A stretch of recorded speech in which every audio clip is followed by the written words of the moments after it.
너무 신기한 게 어떤 사진 세 장을 집어넣고 이 세 장을 사진을 합쳐서 새로 그림을 그려줘 라는 그럼 것까지 그려줘요? 가능하고요. 그다음에 챗GPT 앱을 쓰면은 이제 그냥 영어 회화를 그냥 할 수 있죠. 앞으로 그 독점이 유지되겠지만 네. 지금 하이퍼 클로바 X, LG 뭐 엑사원, 구글의 바드, 또 아마존의 지금 올림푸스에다가 타이탄 여러 회사들이 경쟁하고 있기 때문에 이것이 핵무기냐, AI가 핵무기와 비슷하다, AI는 약과 비슷하다, 네. 또는 AI는 자판기와 비슷하다. 그게 세 가지 메타포가 있을 수 있을 것 네. 같아요. 그럼 핵무기는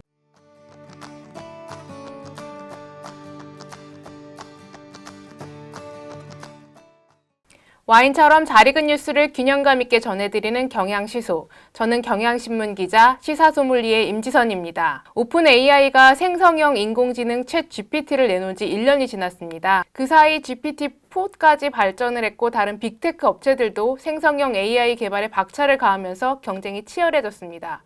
처음 나왔을 때만 해도 놀라웠지만 그 사이 발전 속도도 지금 어마어마한데요. 최근에는 샘 올트만 오픈 AI 대표가 이사회에서 해임됐다가 복귀하는 해프닝도 벌어졌습니다. 도대체 AI 세계에서 무슨 일이 벌어지고 있는 걸까요? 오늘은 AI 전문가이신 이경전 경희대 교수님과 함께 AI에 관해서 이야기 나눠보겠습니다. 안녕하세요. 네, 안녕하십니까. 교수님 소개 좀 해주시죠. 안녕하세요. 경희대학교 경영대학 빅데이터 응용학과 첨단기술 비즈니스학과 이경전 교수입니다. 얼마 전에 오픈 AI가 이제 생일이 된 지 1년이었어요. 네. 한 살이 됐는데 이 GPT 관련한 또 발표를 했고 새로운 기능도 공개가 됐잖아요. 1년 사이에 GPT가 얼마나 더 발전했는지 얼마나 더 똑똑해졌나요? 생각해보면 엄청난 발전이 있었던 것 같습니다. 딱 1년 전이죠. 2022년 11월 30일에 나왔는데 12월 달에는 약간 저도 처음 했었을 때는 별로다 했는데 뭔가 쓰면서 점점 발전하는 걸 느낄 수 있었고요. 2023년 3월 14일 날 GPT-4가 나왔고요. 네. 파이데이라고 하는 3.14. 그때도 이제 이미지를 입력받을 수 있고 이미지를 출력할 수 있다고 했는데 그걸 일반인에게 공개를 안 했으니까 언제 되나 이러고 있었죠. 네. 그랬는데 이제 한 9월쯤에 구글이 제민이라고 멀티 모달 AI를 발표하겠다고 이제 하니까 부랴부랴 이제 오픈 AI가 그것을 이제 이미 준비되어 있는 거를 일반 사용자에 공개했죠. 그래서 지금은 너무 신기한 게 어떤 사진 세 장을 집어넣고 이 세 장을 사진을 합쳐서 새로 그림을 그려줘 라는 그럼 것까지 그려줘요? 가능하고요. 그다음에 챗GPT 앱을 쓰면은 이제 그냥 영어 회화를 그냥 할 수 있죠. 챗GPT는 AI도 잘 알고 영어를 하기 때문에 지금 1년 사이에 텍스트, 이미지, 보이스까지 되는 멀티 모달 AI가 됐다는 면에서 큰 변화가 또 있는 것 같습니다. 그러면은 오픈 AI가 다 독점하게 되는 구도로 좀 흘러갈 수도 있는 거 아니에요? 그렇지는 않죠. 왜냐하면 오픈 AI의 그 엔진이 가장 제일 좋고 가장 저렴하다면 앞으로 그 독점이 유지되겠지만 네. 지금 하이퍼 클로바 X, LG 뭐 엑사원, 구글의 바드, 또 아마존의 지금 올림푸스에다가 타이탄 여러 회사들이 경쟁하고 있기 때문에 꼭 그런 건 아니죠. 그래서 오픈 AI 입장에서는 야 우리가 이제 엔진의 성능만 믿으면 안 되고 사용자가 많아져서 생태계를 미리 구축해야 되겠다. 지금 우리가 1등이니까 선점을 하려고 샘 알트만이 분주하게 뛰어다닌 거죠. 그러다가 해고가 된 거죠. 그럼 마침 이야기가 나왔으니까 이 샘 올트만의 해임과 복귀 과정을 보면서 이게 진짜 스펙타클했잖아요. 보면서 진짜 여러 가지 얘기가 나왔는데 막 이게 이 사람이 너무 그런 윤리적인 것을 무시하고 다른 쪽을 개발적으로 추구해서 이렇게 반대했다라는 얘기도 나오고 이게 뭐 인류의 위협이 된다라는 이런 갈등이 있었다고 하던데 좀 전해 들린 얘기는 좀 어떤 것들이 있나요? 네 가지 시각이 있다. 첫 번째는 AI의 안전을 중시하는 이 사회가 AI의 안전을 무시하는 샘 알트만을 해고하려고 했다가 이제 그것이 저지된 사건. 그래서 AI 안전과 자본의 싸움에서 AI 안전이 밀렸다라는 시각이 이제 1번이고요. 2번 시각은 샘 알트만을 해고한 이 사회가 대부분 이펙티브 얼트루이즘, 효과적인 이타주의라는 그룹이 있는데 그 그룹에 심취한 이 사회 모든 그 이번에 샘 올트만을 해고한 사람들이 그런 분들이었고 사실은 샘 올트만도 그쪽이었어요. 근데 이제 경영을 하다 보니까 좀 그쪽에서 벗어나는 듯한 너가 우리 편이었는데 좀 벗어나는 거 아니냐 해서 해고했다라는 시각이 있고요. 세 번째는 그 이사회 일원 중에서 코라라는 회사의 CEO가 있는데 코라라는 게 네이버 지식인 같은 거예요. 누가 보더라도 아까 말씀드린 GPT-S나 GPT 스토어가 나오게 되면 상당히 사업이 어려워질 거라는 것이 어떤 불보듯이 뻔하기 때문에 그런 어떤 멘탈리티도 있었을 것이다. 그래서 독식하는 오픈 AI의 어떤 행보에 제동을 걸려는 것도 있었다. 마치 구로사와 아키라 감독의 라쇼몽을 보면 일어난 사건은 하나인데 여러 거기에 가지 관여된 사람들이 다 다르게 얘기하는 것과 네. 비슷한 것 아닌가 이렇게 보고 있습니다. 챗 GPT가 나오면서 얘가 결국 인류를 위협하게 될 것인가 이런 그 근본적인 질문이 좀 궁금한데요. 어떠세요? 이것이 핵무기냐, AI가 핵무기와 비슷하다, AI는 약과 비슷하다, 네. 또는 AI는 자판기와 비슷하다. 그게 세 가지 메타포가 있을 수 있을 것 네. 같아요. 그럼 핵무기는 핵무기. 책임 있는 강대국만 핵무기를 가져야 하듯이 AI도 책임 있는 강대국만 가져야 해라는 논리가 있고, 근데 좀 작은 나라나 그런 데는 아니야, 우리도 핵 가질 수 있어, 또는 그렇게 우리도 얘기하죠. AI 가져야 되기 네. 때문에 핵으로 보는 이슈가 있고요.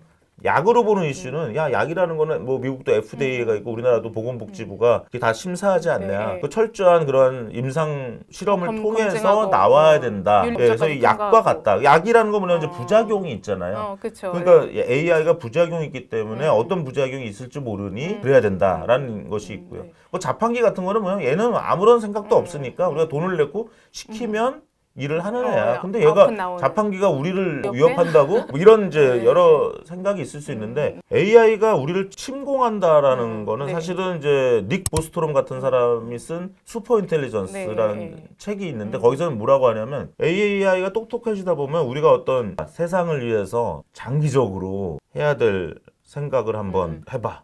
이렇게 생각을 할 거라는 거예요. 말은 거짓말을 해. 인류한테. 근데 속으로는 나도 그 질문을 몰라요. 해보니까 답이 야, 너는 인류가 없어져야 돼. 이런 생각을 한다는 거예요. 세계를 위해서 인류가 네. 없어져야 된다라는 하위 목표를 가지게 될지 모른다는 거예요. 공격을 한다는 거예요. 네. 근데 함부로 공격하면 어떻게 되죠? 우리 인류가 얼마나 똑똑해요 또. 반격하겠죠. 네. 그러니까 영화도 많이 봤을 거 아니에요, 이미 AI가. 그렇죠. 그러니까 이거 함부로 공격하면 안 된다. 굉장히 주도면밀하게 준비를 하다가 어느 순간에 공격할 것이다. 그런 게 지금 이번에 오픈 AI 이사회에서 그 샘 올트만 해고를 주도했던 그 CTO 세명 일리아 중에 한 수츠게버, 명이요. 일리아 수츠게버가 약간 그런 생각을 하거든요. 그런 의식이 생긴다라는 게 저는 이해가 안 가는데 훌륭한 일리아 수츠게버까지 그런 얘기를 하니까 조금 참고는 해야 되는 거죠. 하지만 저는 과학적이지 않다고 생각해요. 여전히. 마치 노스트라다무스 그런 거랑 비슷하지 않을까 하는 생각도 있습니다. 지금 이런 그 생성형 AI는 GPT, 챗 GPT가 제일 유명하잖아요. 그런데 이것 말고도 굉장히 다른 기업들이 아까도 말씀하신 여러 기업들이 있는데 경쟁이 엄청 치열하잖아요. 그 서로 상황이 어느 정도로 경쟁이 좀 치열한 건가요? 구글은 이제 바드라는 서비스를 네. 했는데 구글의 능력을 보면 GPT-4 같은 거 금방 내놓을 수 있을 것 같은데 더 잘할 수 있는데. 그러니까 못 내놔서 못 내놓는 건지 안 내놓고 있는 건지가 조금 궁금한데요. 일단 우리가 30년 전 돌아가 보면 그 웹 브라우저가 나오고 모자이크, 넷스케이프가 네. 나오고 야후가 창업하고 이럴 때 PC통신 우리가 천리안 하이텔 옛날 썼는데 얘기예요. 아무도 안 쓰거든요. 네, 그쵸. 93년도엔 썼는데 99년, 2000년에는 아무도 안 썼거든요. 왜냐, 그거 한 달에 10,000원씩 냈거든요. 근데 네이버, 다음 이런 거는 한 10원도 안 무료잖아요. 내니까 네. 일로 간 거죠. 카카오톡을 쓰게 된 것도 마찬가지. 그쵸. 무료 모델이라는 게 굉장히 센 거고 어떤 게 새로 나오면 그 전 거는 그냥 잊어버리는 거죠. 우리가 PC통신 했었어? 네. 그러니까 지금 구글과 네이버의 검색이 약간 그런 신세가 될 수 있다는 거예요. 그래서 구글과 네이버가 못해서 못하는 건지 안 해서 못하는 건지 이거 이제 경영학적으로는 캐니발라이제이션이라고 하는데요. 네. 자기 몸을 깎아먹는 거예요. 그러면 지금 돈을 잘 벌고 있는 부서가 있는데 네. 새로운 기술이 나오는데 이거를 경쟁자가 하는 건 모르는데 회사 내에서 이걸 내에서도. 하면은 굉장히 구박을 받으면서 못할 수 있거든요. 근데 만약 우리가 어떤 똑똑한 AI인데 얘한테 질문했는데 얘는 자꾸 저한테 뭘 팔으려고 그래. 광고적인 얘기를 막 해.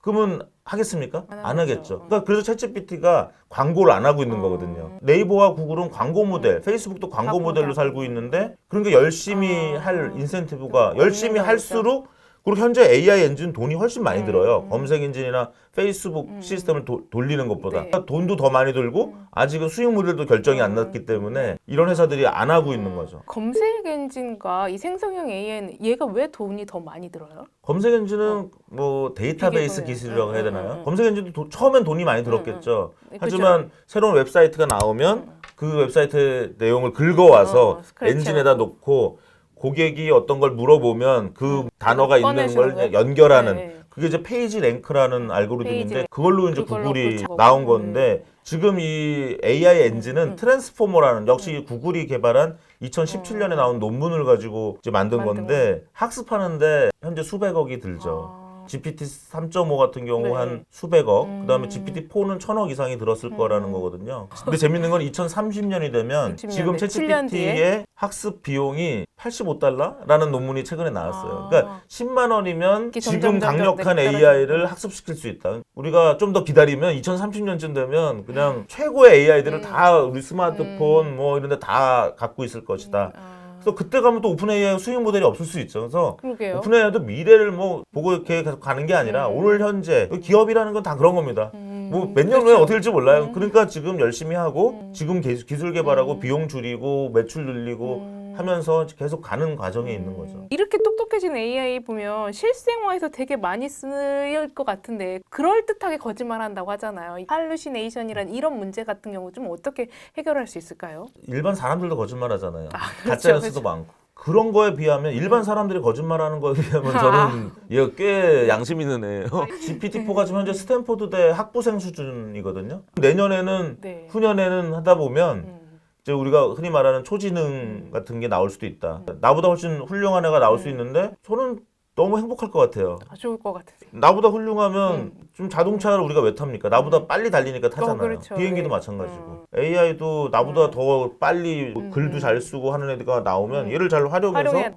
하는 게 저는 자연스러운데 그게 두려움이 된다라는 게 교수님 어쨌든 이걸 잘 활용하자라는 입장이신 건데 그럼 이걸 잘 활용하기 위해서는 어떻게 해야 될까요? 자동차를 운전하려면 어떻게 해야 되죠? 연습을 해야 되겠죠. 자동차 면허를 따고. 운전에 대한 네. 어떤 이론도 배우고 실습도 해야 되고 네. 또 타봐야 되죠. 써보는 게 제일 중요할 것 같습니다. 근데 사람들은 AI가 발전하면 네. 이제 공부가 필요 없다고 하는데 기자님이랑도 제가 이렇게 대화를 하는데 만약 제가 바로 실시간으로 대답 못하면 되게 없어 보이잖아요. AI도 마찬가지죠. AI가 답을 냈는데 얘가 한 거 못 알아보고 그 다음 지시를 바로바로 내릴 수 있어야 그게 사람의 역할이 되잖아요. 그래서 네. 사람은 더 많이 공부해야 된다라고 많이 좀 철학자들이 얘기하고 있고 최근에 벤처 캐피탈이나 실리콘밸리 벤처 캐피탈리스트 쓴 네. 말도 넓게 공부하라는 거예요. 이제. 한음으로 깊게 파면 안 돼. 그리고 AI가 잘 못할 수 있는 상식적인 거 이런 것들을 얘가 상식에 반하는 답을 내면 혼내주고 고쳐주고 이런 것들이 필요하다는 거죠. 우리가 이게 정말 상상을 뛰어넘는 일들이 되게 정말 많이 생길 것 같은데 저도 아이를 키우는 입장에서 보면 스마트폰 나왔을 때 막 처음에 막 썼다가 막 요즘 이제 안 쓰는 게 좋다고들 하잖아요. 그런데 보면 아이를 키우는 입장에서 보면 이 AI도 활용해 보라고 해야 될까요? 어떻게 해야 될까요? 오픈 AI의 챗GPT가 13살 이하는 쓰지 못하게 돼 있다. 약관에.